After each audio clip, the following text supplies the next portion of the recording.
minimum, and you've got to work together, and it's fun to get to know how to do it. You know, passing that baton, when you're still running flat out, without looking round, get it in your hand and keep running, it's a hell of a skill. And it takes a lot of practice to do it.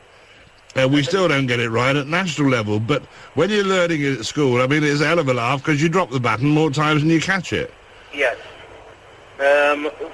It was quite, especially in the winter times when the rugby teams were out, we had two 15s, first and second 15. Yeah. And we used to play at other schools, some state schools in East Anglia. And when Friday, when the teams were posted, everybody was round the notice board to see who was playing.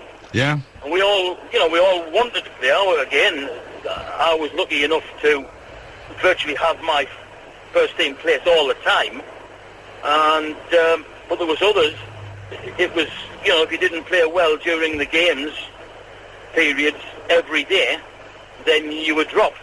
And somebody Isn't else that strange? There was pride playing for the school. Yeah, we had a kid in our school, and I'm not going to mention his name, but his name always went on the team sheet first. Nobody ever knew why, because he wasn't that good. And he was always the first name on this is for football. His name was always first on the team sheet. And we found out afterwards, I can say this because nobody can check who it was, that he was our games master was having an affair with his mother. Oh, that's very nice. How about that? It's true. Trevor, thank you for the call.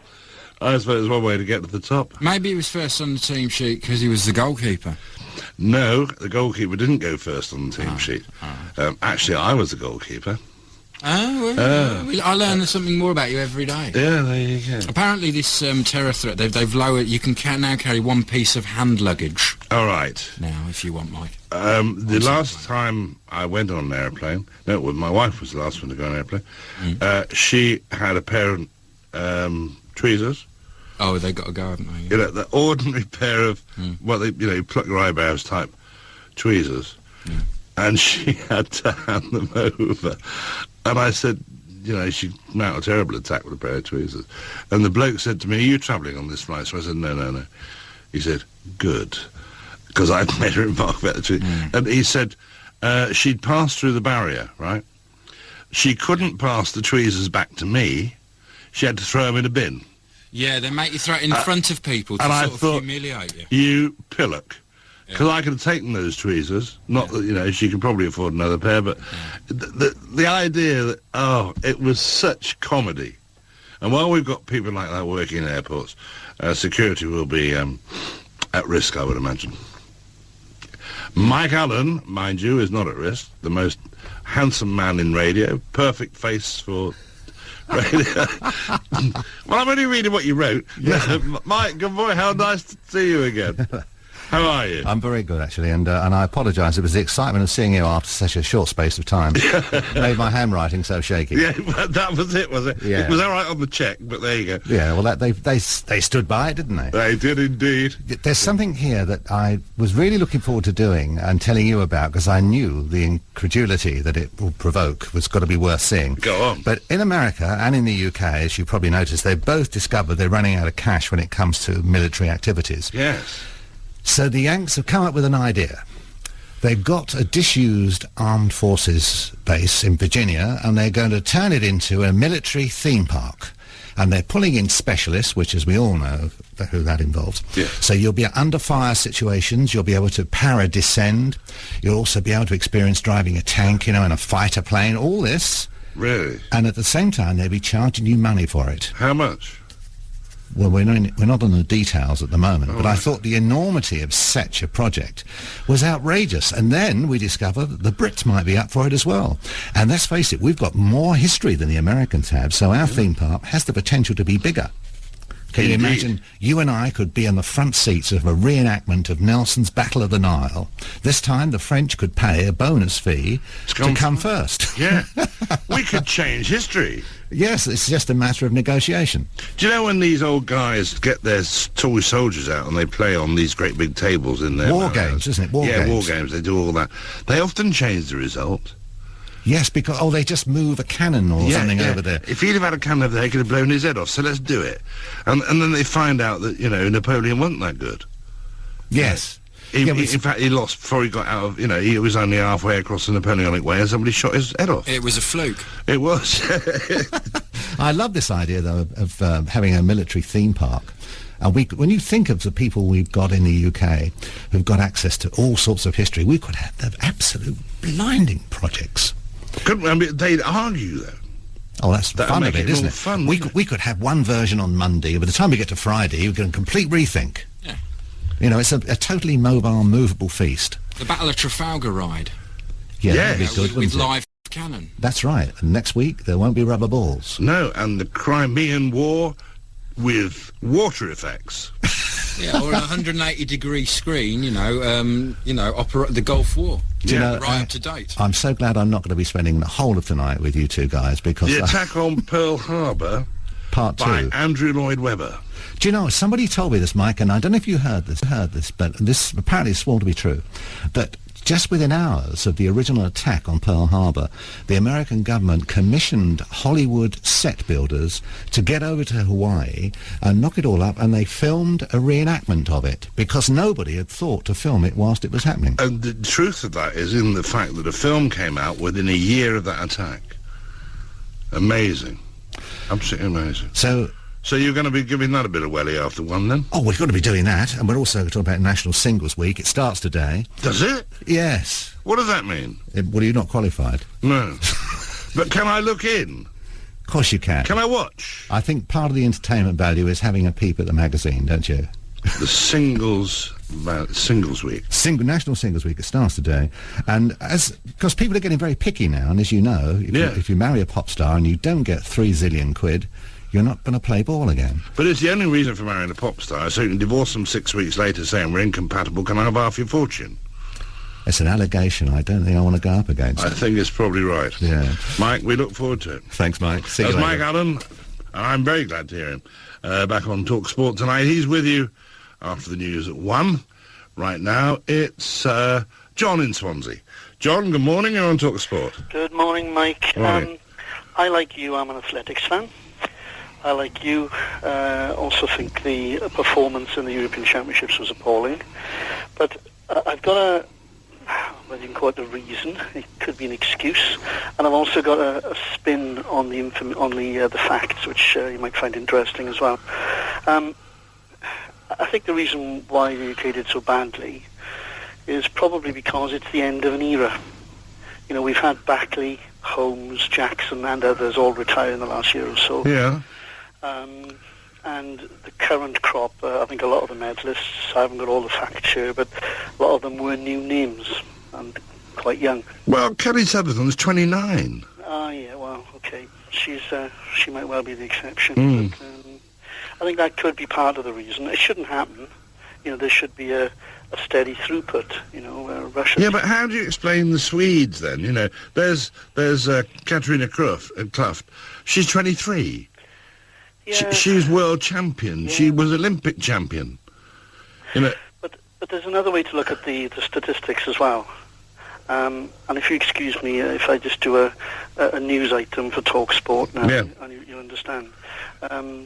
The latest athletics news is that in the European Championships, the UK have finished joint second to Russia in a fantastic performance where only the Russian team have got more medals than they have, which is the case.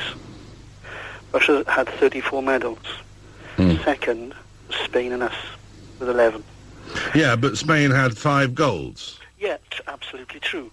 But if it's true that a lot of the medalists this time in silver and bronze, and we had a few fourths as well, if it's true that they're younger, we can only hope and pray that they get better. Indeed. Now, I would take no issue with that, except the young ones that I saw perform well were the young lad in the... was the long jump or the hop, skip and jump? I can't remember. There were a few Welsh ones in there. That's the point I want to make. The ginger-haired lad. Nor can I, for the life of me. But that's another fact we don't even know the names. But he did try. And he did very well. He jumped from bronze to silver on his last jump, and that took some doing. We had the other lad who came second in the long jump this afternoon. He obviously did his best. He did everything that was in his power. That was the best we could ever expect to see from him until later.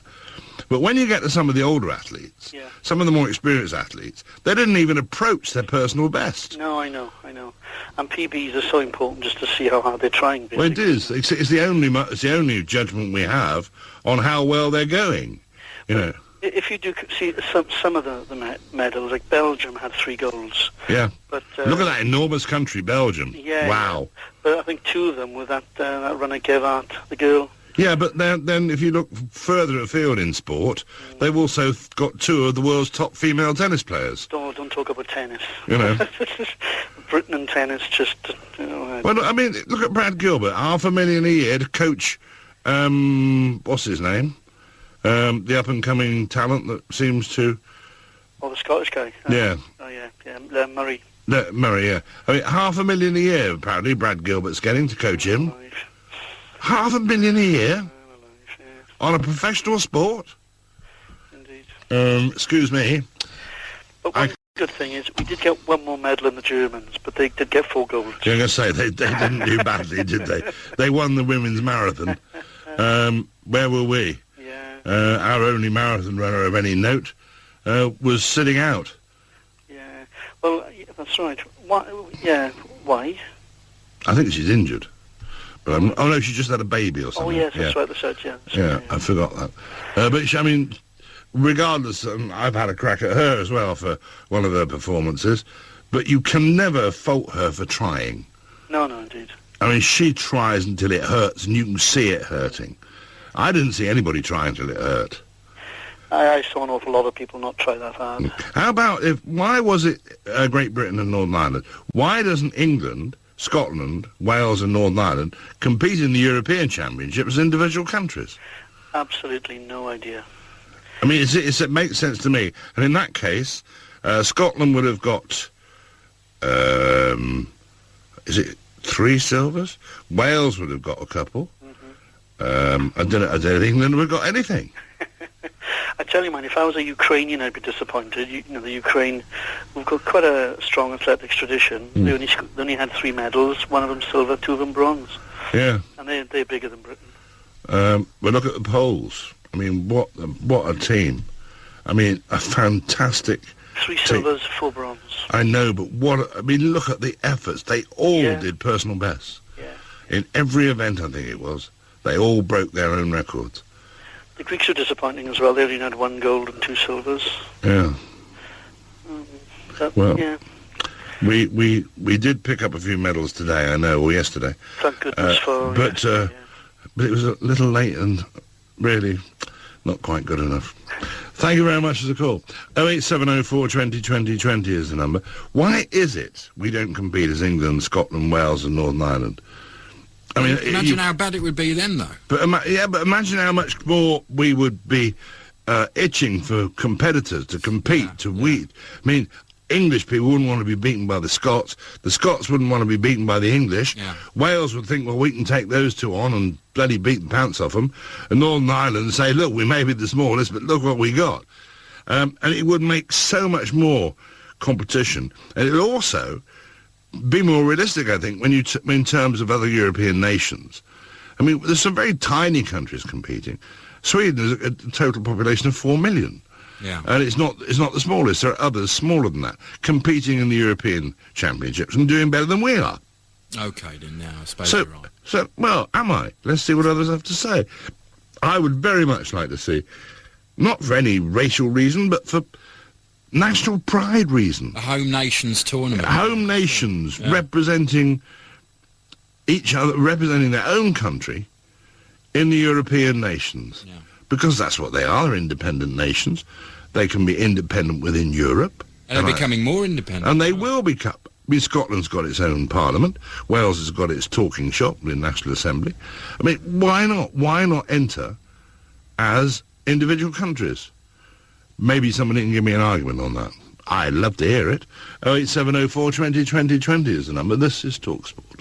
talkSPORT. The radio station which hangs its underwear over a lampshade and had a shower yesterday. For God's sake, leave me alone. It seems so messy. We aren't nice boys. Across the UK. Listen. On connoisseur quality DAB digital radio. Yes. And supermarket own brand quality 1089 and 1053 AM. No? Good quality football. talkSPORT. This is your last chance if you're going to be part of it. 08704 20 20 20 is the number, and I'd very much like to hear your views on England, Scotland, Wales and Northern Ireland competing as individual countries in European championships. What difference would it make? Well, that we can discuss. I think it would make the competition healthier, more realistic, more honest, and we'd be running against other nations of equal size and stature. It would make it, in that case, fairer. It might give more opportunity for more athletes to show what they can do. So what's the argument against it? Or isn't there one? 08704 20 20 20 is the number. Trevor's in Plymouth. Trevor, good evening. Good morning. You're on talkSPORT. Good morning, Mike. Thanks Yes, sir. for an entertaining show. I'm glad you enjoyed it. I have. I didn't expect it would go on this long. There were other things I wanted to talk about, but we'll save those for next week. Go on. Yeah, I'd just like to share your point. I think anybody that's used performance enhancers for athletics should be out. Yeah. Once it is covered, and no back door, is my view. You don't come back into it. But what I just wanted to run by you, what's your thoughts on a different set of games for those athletes that want to go down that road and to have drug-enhanced performance? You know, we've laughed about this in the office on a number of occasions. The pharmacy games, we call them, or the chemical games. And you take what you like, as much of it as you want, and everybody knows you're on something, and then you go out and you compete. You know, we'll have the 100 metres in 3.2 seconds. Yeah, We'll have the guys with huge, great right arms. Yeah, and we'll have the 1 minute mile. You know, they'll have to move the stadium and they'll have to open one end of it for the javelin because they'll be throwing it about a mile. Well, could you imagine meeting a swimmer? Well, I mean, would you know it was a swimmer? Because they go past you so fast, you might think it was a shark. They'd have some special shoes, wouldn't they, for those feet? If you think you've let it go. But on a serious point, if they said, if you want to take drugs, then you join those games over there. Yeah. And it would split it out because, I just think then nobody would be trying to do anything underhand. It would be the competitors will be merely the tool of the world's pharmacists. You know, the pharmacists will be mixing up ever more potent lotions and potions to give to their athletes, and it would be a great advert for the drug companies. We sponsored, you know, Fred Bloggs, and if there is a Fred Bloggs listening, I apologise. We sponsored Fred Bloggs to his world record over the 100 metres. We supplied him with the drugs. Exactly. Want to be as fast as Fred? Buy our product, you know. That's right. And wouldn't it clean out the natural games? Because there would be a place for you to go then. Well, we would hope so. I mean, you feel obviously strongly about drugs in sport, and so do I. But I don't think that we're ever going to get the better of it because the athletes can afford just as good a scientist as the investigators can. Sure. And I believe that they're way ahead of the game. You know, they're using undetectable drugs now because we just don't have the system to test for it. I mean, some of our athletes that have lost medals and been dragged through the press for apparently and allegedly taking banned substances. I mean, I'll take a foreign one to make it safe for me. Shane Warne, the cricketer, probably the world's greatest ever spin bowler. Maybe the world's greatest ever cricketer, I don't know. But certainly the best spin bowler I've ever seen in my life, or will ever see. He took a slimming pill. That's all he took. I mean, that's hardly performance enhancing, is it? No, I wouldn't say so. But it contained a substance that was banned. So he took it on the chin. He didn't even argue. He was banned for, what was it, a year or so. But one or two of our athletes, and I've got a few names in mind, but I'm not going to mention them because I can't afford the lawsuits. But one or two of them have been on similarly spurious grounds, you know, taking ridiculously inoffensive potions that for some reason have been made illegal by someone somewhere at the top of his ivory tower. Yeah. Trevor, I've got to move on, but thank you very much for the call. Maddie is in Bournemouth. Or is it Mady? Mady, good evening, good morning. Good morning. Good morning. Sorry if you can't understand me. Sometimes I'm not a native English, so my English is going to be a bit, you know. But we'll do the best we can. Go on. Okay. So I just finished a degree in sports management. All right. And I've done some research about why the English or the British are not really performing at a higher level.